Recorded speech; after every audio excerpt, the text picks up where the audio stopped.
morning po sa lahat. Morning po. Parang kulang ko ata ang isang linggo. Tayo magdala. Sabi nga po, ang araw po ng linggo ay linggo ng selebrasyon. Para sa Panginoon. Ang linggo po ay dapat lagi tayong galak na galak na pumunta sa church. Dahil ang araw po ng Monday to Saturday, doon po tayo nagpupuno ng ating disiblan.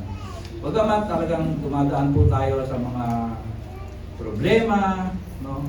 Pero yung pong pagpupuno ng ating disiblan ay ginagawa po natin yun. Para pagdating po natin ng linggo, tayo po ay papaapaw na, no? Kaya yung celebration po talaga gagawin natin sa araw ng linggo. Kasi mahirap po na paglinggo lang tayo magpupuno, no? Hindi po kaya. Kasi ilang oras lang po tayo magkakasama, ilang oras lang tayo mag-fellowship, mag-aaral, no? Hindi po kayang punuin ng araw ng linggo ang ating disiblan. Kaya pagdating po sa kanang linggo, andun po na tayo po ay paapaw namin para maranasan po natin ang kabutihan ng Diyos. Sa atin pong pag-aaralan ngayong araw na ay ngayong unang araw ng Pebrero, po sa mga may kaarawan ng Pebrero, ay September pala. Sorry po. Pagmarami na sa Pebrero. Araw ng September, hirap po talaga dito sa harapan. May celebration daw po si Elder Amado sa akin. Ang lahat ng mga taga-September. Pag-aaralan po natin sa araw na ito po, sa buwan ng Pebrero, ay ng September, ay ang pagmi-mission po ng Apostol Pablo. Tapos na po tayo sa katawan po ni Haring David. Ngayon naman po ay dako tayo sa karakter at ang ginawang pagmimisyon ng ating Apostol na Pablo. Pinamagatan ko po itong Mission Possible with God. Text nga po natin ay ang Acts 13, 1-14. Bagamat nagsimula po ito ng tawagin si Saul, dating Saul na ngayon po ay si Pablo, nung chapter 9 po. No? Kaya chapter 9 to 13, yun po ang naging background po ng ating pag-uusapan. Sabi nga po, sino po ba si Pablo o si Saul? Si Pablo po ay isang tunay na Israelita. Buhat sa angkan ni Benjamin at tunay ni Hebreo. Ito po ay magbasa natin sa Pilipos 3, 5, and 6. Sa edad na 13, ipinadala po si Saulo sa Palestina upang mag-aral sa ilalim ng rabay na si Gamaliel. Si Gamaliel po ay isang teacher of law. Nagpatuloy pa sa pag-aaral si Saulo at naging abogado. Lawyer po pala si Pablo. At naging isa siya sa 71 miyembro ng Sanhedrin. Ito po ay ang pinakapataas na hukuman ng mga Hudyo na namumuno sa buhay at relihiyon ng mga Hudyo.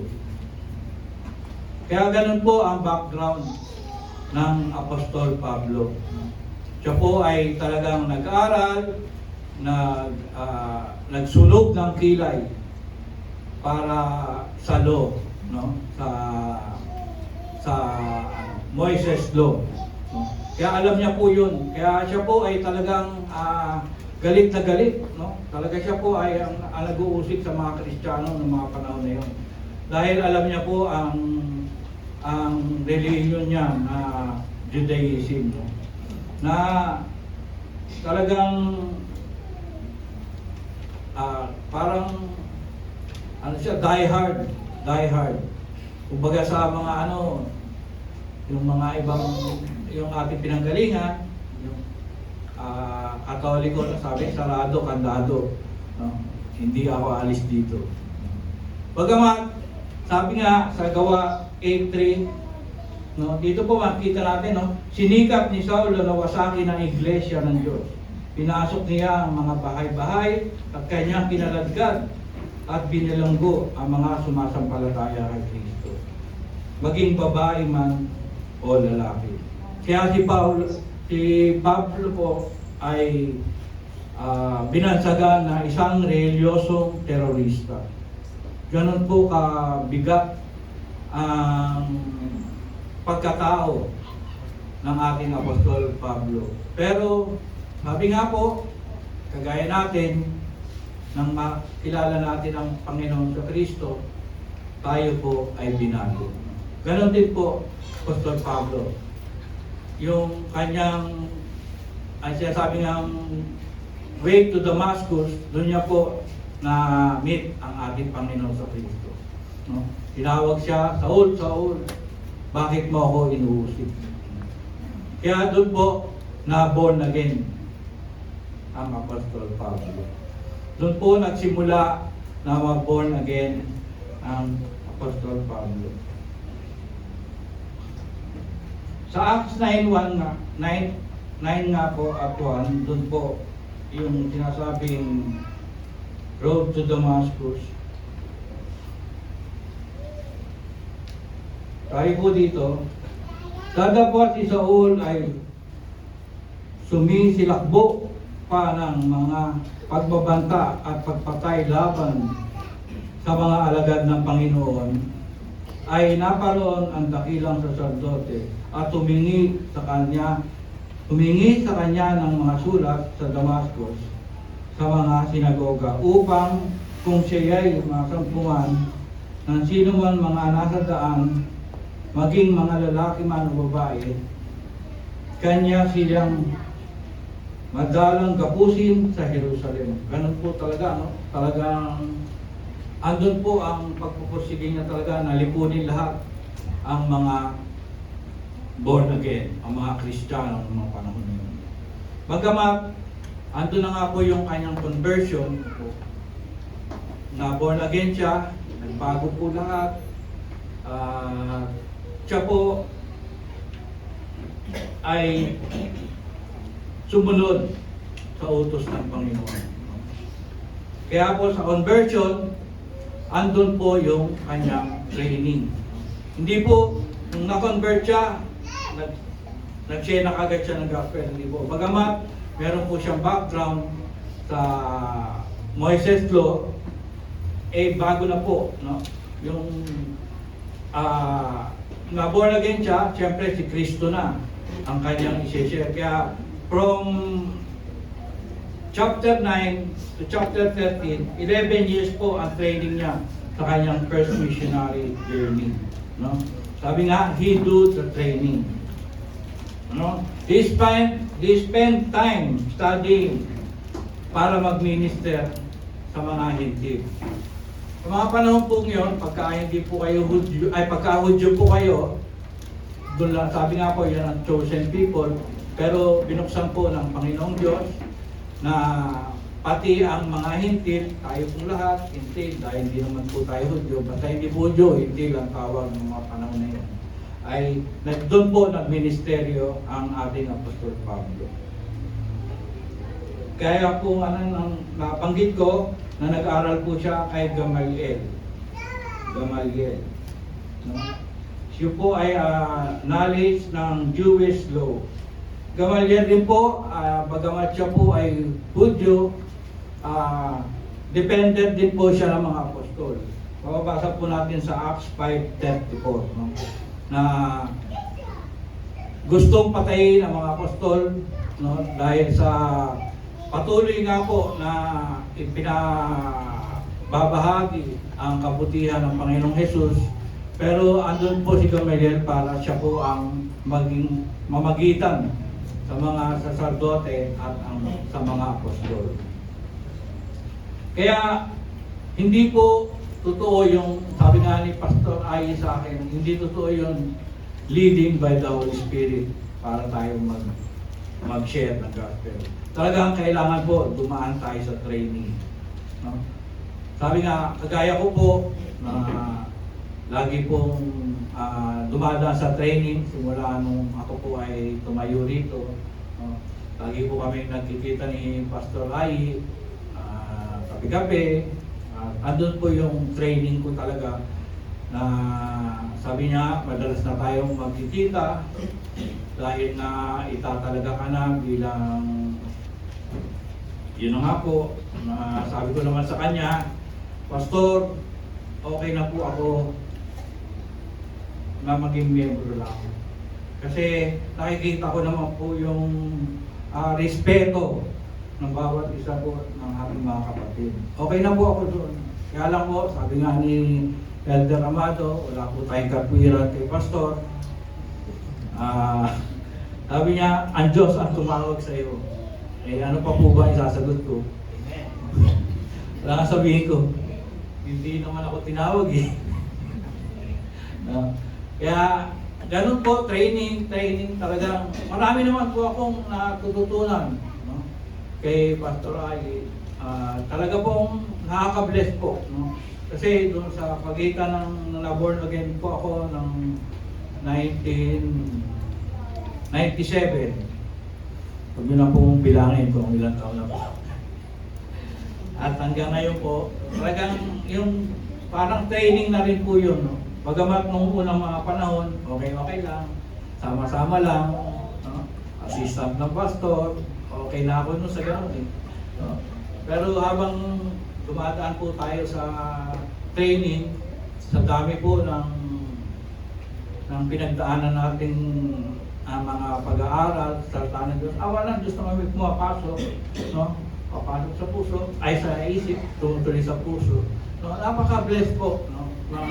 Talagang marami rin po tayong matutunan sa salita ng Diyos.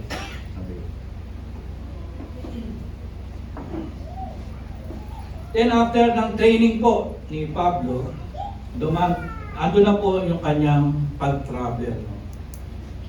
Sabi nga, he do the travel. The first missionary journey po ng Apostol Pablo ay nangyari po noong Acts 13, verse 2 and 3. No? Tumugon agad siya sa banal na Espiritu. No? Tinawag po siya ng banal na Espiritu para maglakbay, maging misyonaryo, magbahagi ng salita ng Diyos na dahil sa kanyang pag-aaral, alam niya na umarap at magbahagi ng salita ng Diyos. He went to Antioch. Sa Antioch po, he proclaimed the gospel. Una, nag-travel siya sa Cyprus, then to many places, no? At lagi po siyang nagpipreach sa synagogue. No? Yun po ang church ng mga Jew. Dahil nga po na siya po ay isang Hudyo na may kaalaman sa law, talagang doon po siya lagi sa pulpit ng mga Hudyo nagpipreach. Pero ang pinipreach niya na po ngayon, pinipreach niya na ng mga panahon na siya ay na-born again about Christ. Kaya marami po ang umuusig sa kanya. Kaya sabi nga po, pag tayo po ay tinawag ng Panginoon, tayo po ay talagang andun po ang puso natin na buo na hinahayag ang salita ng Diyos. Ang mensahe naman po, tapos tayo sa mensahe na minamansahe ng ating Apostol Pablo. No? Lahat po tayo sa number 3, yung his teaching. Sabi nga, lagi po at alam na po natin ito, ang kaligtasan po ay kaloob ng Diyos. Amen po? Amen. Sabi nga, salvation by grace through faith in Christ. No? Wala na pong question mark yun. Wala na pong magtatanong sa ating sarili. Totoo ba akong ligtas na? Sabi nga, salvation through faith. Yun lang po ang kaligtasan natin tinanggap sa Panginoon. Manampalataya lang tayo sa ating Panginoong Hesukristo. Tayo po ay maliligtas. Ang works po, produkto lang po yun. Produkto na po yun ng ating pananampalataya. Kasi pag tayo po ay na-born again, liwanag naman po yun eh. Nagbabago po ang atin, bagong nila lang na nga po eh, di ba? Pero kung tayo po ay na-born again, ganun pa rin ang ating attitude, ganun pa rin ang ating ugali, ayun po ang may question mark sa atin. No? Talaga po ba tayo ay naligtas na? Kaya bilang mga born again po, no, na alam natin na tayo ay ligtas na, no? Andun po yung kasigasigan natin na talagang mag-share ng gospel. Sabi na, yun po yung salvation po ang heart ng Christian religion. Kasi kung alam naman natin na hindi yun ang dahilan para tayo nag-church, ng ating kaligtasan, walang kwenta po. Huwag na po tayo sama-sama. Pero kung tayo po ay alam natin na tayo po ay nanampalataya sa Panginoong Jesucristo, tayo po ay may kaligtasan. Sabi nga ng Ephesians 8, ay 2, 8 and 9, alam naman po ninyo lahat yan. For by grace we have been saved through faith, and that of not ourselves. It is the gift of God, not as the result of works, so that no one can boast. Tunay nga po na by grace talaga po ang pananampalataya natin sa Panginoon Kristo.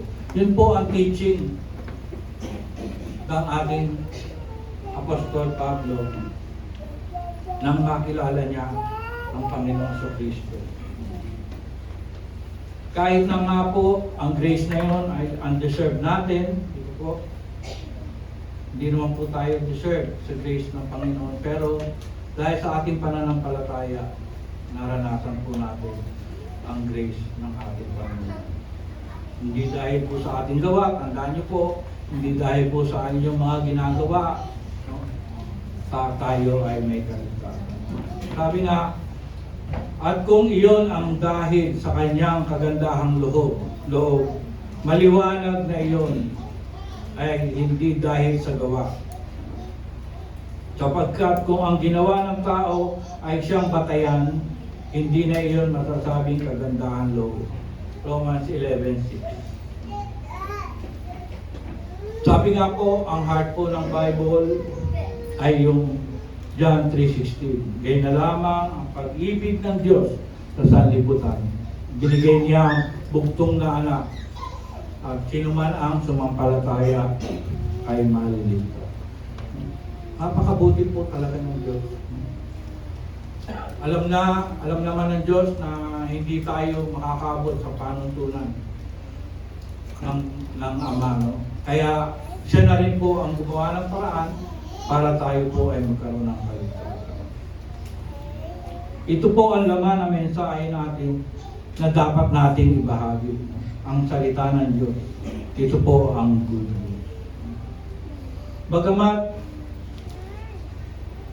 ang Apostol Pablo po ay dumaan din sa pagsubok, sabi nga sa 4, his test, no? He preached in the midst of persecution. Kahit nung panahon niya, siya po ay umuusig pa ng mga Kristiyano, no? Pinapersecute na po siya. Lalo na po ngayon na nagbabahagi siya ng salita ng Diyos.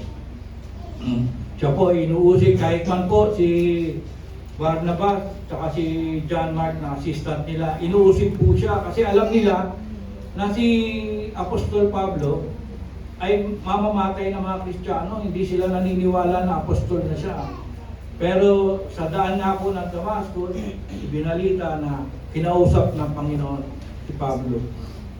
Kaya yung kanyang pag-uusig sa kanya, talagang napakabigat po habang siya po ay nagmi-ministeryo.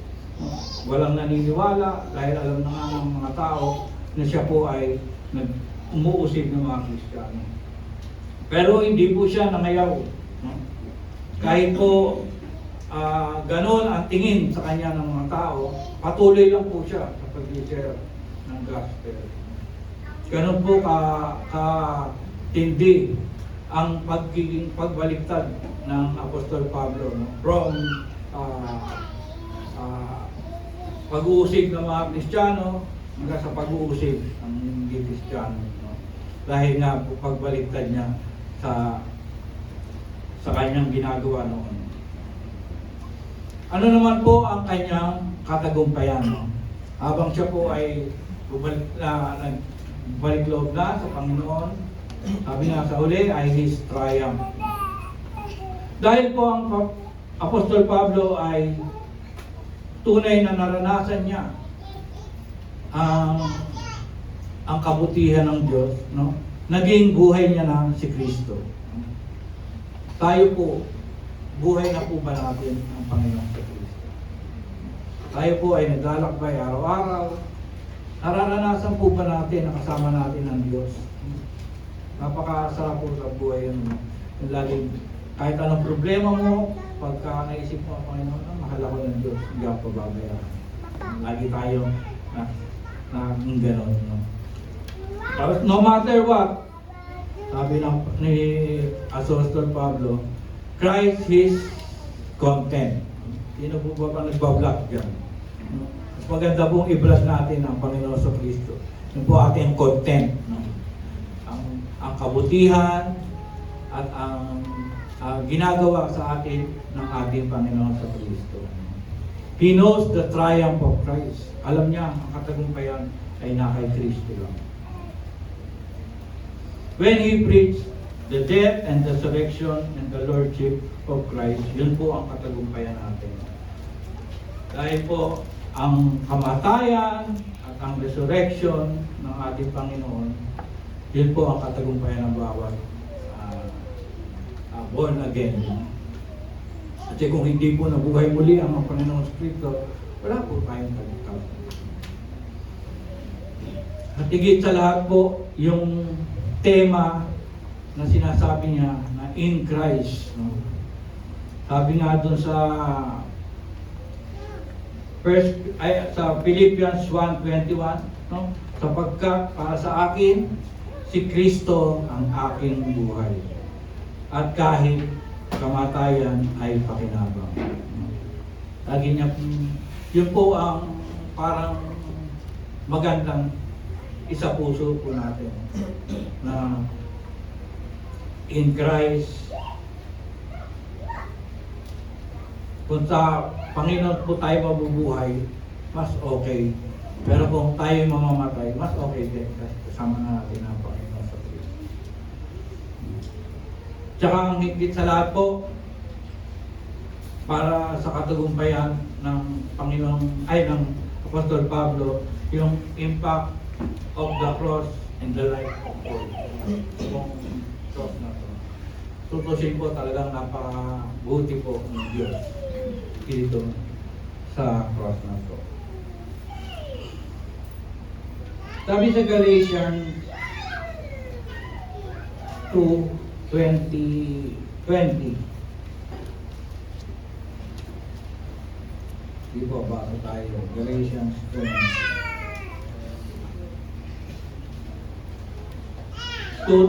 Sabi dito, I am crucified with Christ, nevertheless I live, yet not I, but Christ liveth in me.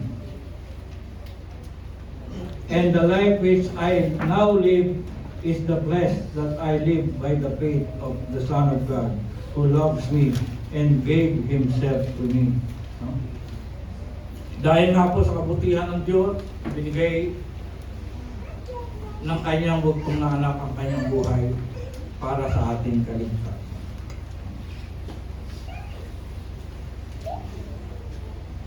Sa ating pong buhay, gaya po ng buhay ng Apostol Pablo, makikita natin na siya po ay tunay na tagasunod ni Kristo. 30 years po siyang nag-serve kay Christ bago po siya pinatay. 6,000 miles ang estimated travel po niya para lang magbahagi ng salita ng Diyos. At ito po ay walang sasakyan. By foot lang po siya nag-ministry. Ang kanya pong driving force ay ang cross sa Calvary to share the gospel. Tayo po, mga kapatid, handa na po ba tayo sumunod sa ating Panginoon? Huwag po natin gawing Bethlehem lang ang kaya natin puntahan. Meron po Judea, may Samaria, at iba pang lugar. Tayo po ay tinawag para tayo po ay magbahagi ng salita ng Diyos. Yun po ang essence ng pagmimisyon, magbahagi ng salita ng Diyos. Hindi naman po ibig sabihin, pupunta tayo sa mga malalayong lugar. No? Andyan po ang ating mga kamag-anak, andyan po ang ating mga kapatid, andyan po yung ating mga office mate, andyan po yung ating mga best friend, na sa tingin nyo at alam nyo na hindi pa nababahagian ng salita ng Diyos. Gusto nyo po bang na tayo lang ang miligtas? Na pagdating sa kaharian ng Diyos, yung mga mahal natin sa buhay ay hindi natin kasama. Yun po ang puso ng isang born again, to share the gospel. Yun po ang Great Commission na binabanggit. Pilitin po natin. Dahil yung pagmamahal po ni Kristo nasa inyo na po. Susuluhin nyo lang po ba yun? Ayaw nyo bang maligtas ang mga kapamilya nyo, kapatid nyo, kung di man kasama nyo sa pananampalataya nyo? Yung best friend nyo, na ilang taon nyo kasama, na pag dumating ang Panginoon, hindi sila makakasama.